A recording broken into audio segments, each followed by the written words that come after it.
everyone, and welcome to my little teeny tiny channel. Basically, hello, Sam here. I wanted to do a video on this because I've just been watching Ethan do his podcasty thing, talking about what happened with him and Trisha. And I've just been seeing it coming this whole time. Little background. I really like Trisha. They've been very problematic. There is no denying this. I think Trisha has a good heart, but I think they have been treated badly in their life and learnt bad lessons because of it.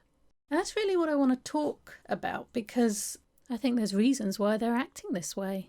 But just to put it out there, I really like Trisha. I really like Ethan. He seems like, and if stuff comes out at a later date, boy will I have egg on my face, but he seems like a decent bloke. He seems just like a nice guy, getting on with it. He seems decent to his crew. He seems good father, husband, friend, whatever you want to say. He seems a nice guy. Not that Ethan is without his faults, of course. When this was happening, Trisha was talking about Brokeback Mountain, and they were obviously really getting into it. And it did seem Ethan, well, it looked like he wasn't really listening. I think he does, but that's just more of his way. He was sort of, talking about the pizza, and he was offering it to somebody. I'd really like to know who he was offering it to. That would be interesting to find out, but that's sort of what happened, and it looked like Trisha was trying to get their point across, and Trisha just thought Ethan wasn't listening. Ethan, I think, is a performer, and I think he likes a bit of the limelight. Of course he does. And I have seen sort of clashes between the two before, where obviously Trisha has wanted to get something across, but so has Ethan. So there's been a bit of a clash between those two.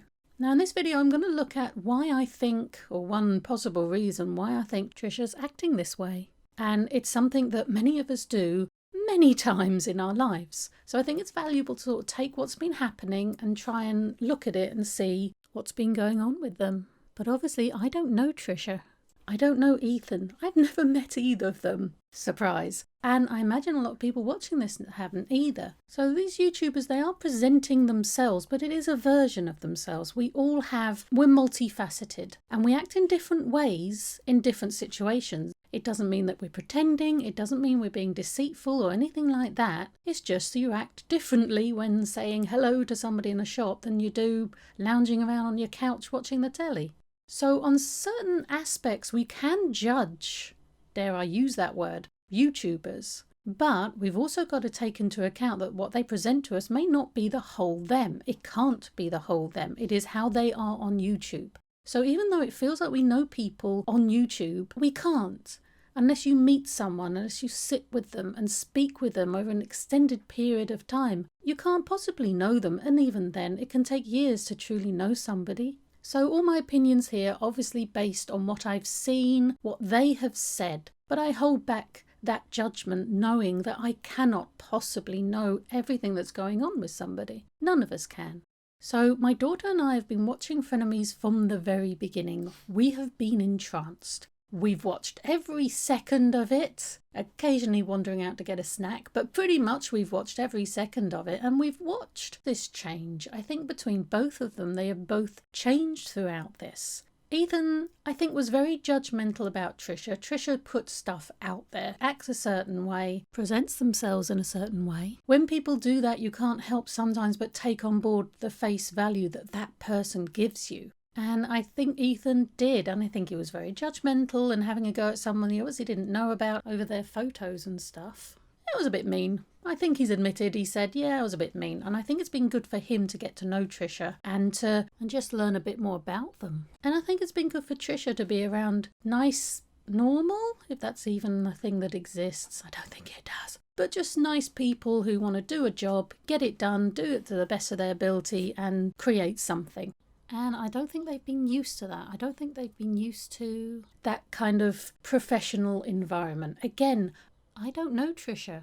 Funnily enough, I don't know Ethan. None of us know these people. We see them and we take on board what they say. They are presenting themselves as themselves. But unless you meet someone and spend quality time with them over a period of time, even then, can you really know somebody? So we're judging these people on just what we see on the internet, and that has to be taken into account. So the other thing about Trisha, I think they're an intelligent person. I just think that they are a little naive and possibly lack a bit of information. You could have the most intelligent person on this planet, but they still can't know stuff if no one's told them that stuff. Sometimes it has been said that they're stupid. I don't think Trisha's stupid at all. I think they've been taught certain things about themselves, about the world, and about the people around them. We all are. And I think some of those things they've been taught about themselves are wrong, and how they're supposed to be are wrong. And I think meeting Ethan and the people that he works with has been an eye-opener for them. And that's what I think's been happening. It's been uncomfortable for Trisha.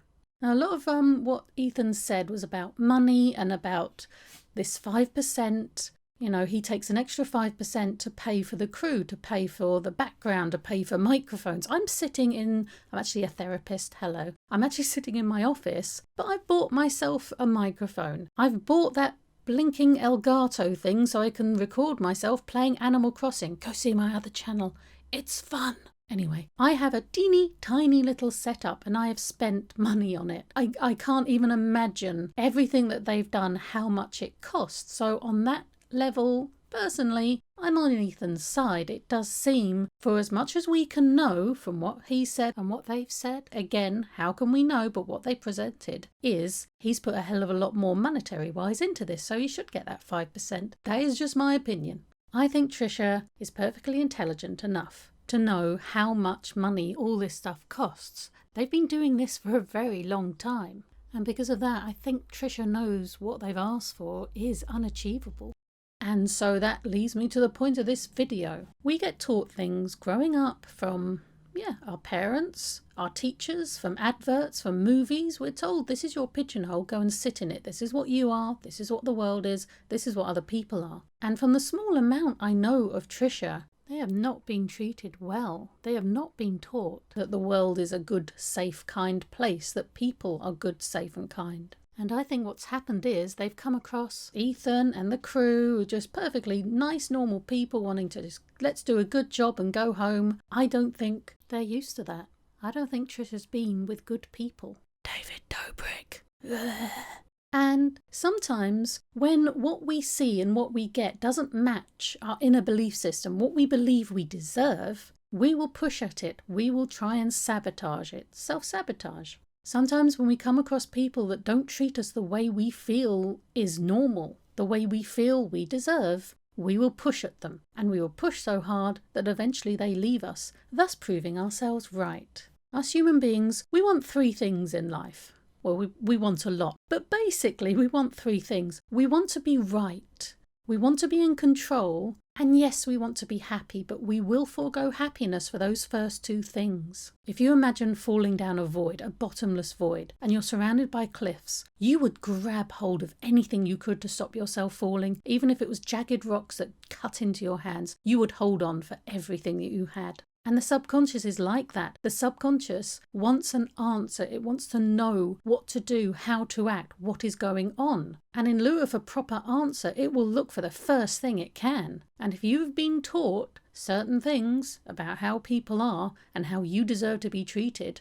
anything different, anything that comes across and proves that you're holding on to the wrong thing, even though it hurts you, you still have so much trouble letting go of that. Imagine you falling down this void and you manage to hold on to something and it's cutting into you and it's hurting like crazy, but the alternative is letting go. Could you? It's hard, even if consciously you know you could grab hold of something even better, even more safe. It's still so hard to let go.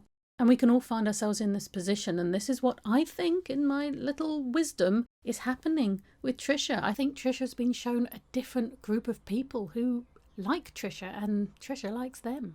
I think Trisha's been holding on to those jagged rocks for a very long time, and they've been given the opportunity to let go, to find safer ground. And I think that scared Trisha.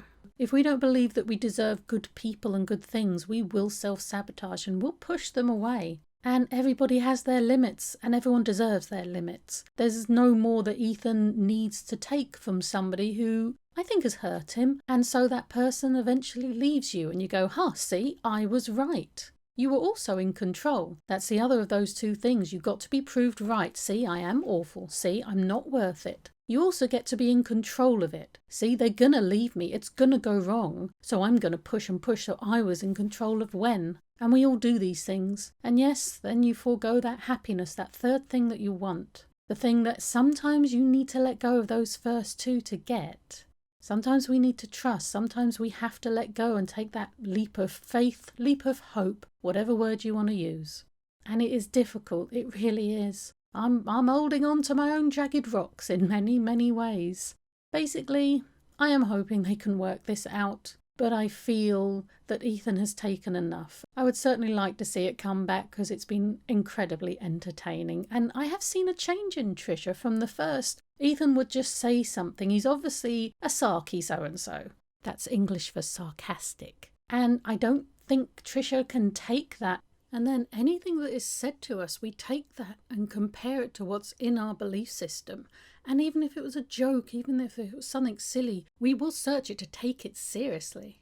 But I think Trisha has been trying harder. I think they have been looking at what's been said to them, standing back, thinking it through. We had seen a huge change. The Frenemies title no longer really suited it.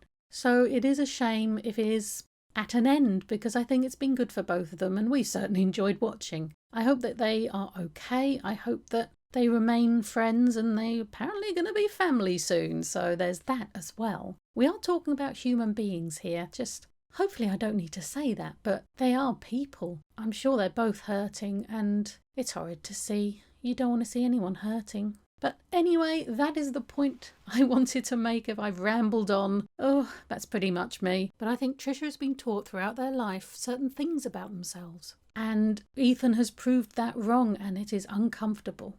I really hope Trisha can come to terms with their worth as a person, with who they truly are. Yes, Trisha has been problematic. They have done things that should be looked at and shouldn't just be accepted and forgotten. You can accept that people have messed up, that people have done cruel things, but it's how they want to live their lives from now on. You don't forget, you don't forgive, I don't believe in that, but you accept it as human fallibility. And if they are willing to move on, if they are ready to be good and kind, surely we want a good and kind person in this world rather than someone being punished for the rest of their lives. But anyway, thank you very much for listening. Please like and subscribe if you've made to the end. Next time, I don't know. I'm looking at Gabby Hanna. Oh, I've got a whole idea with her. But anyway, again, thank you very much for watching. Like and subscribe. Like and subscribe. I will hopefully see you next time for whatever I ramble on about. Bye.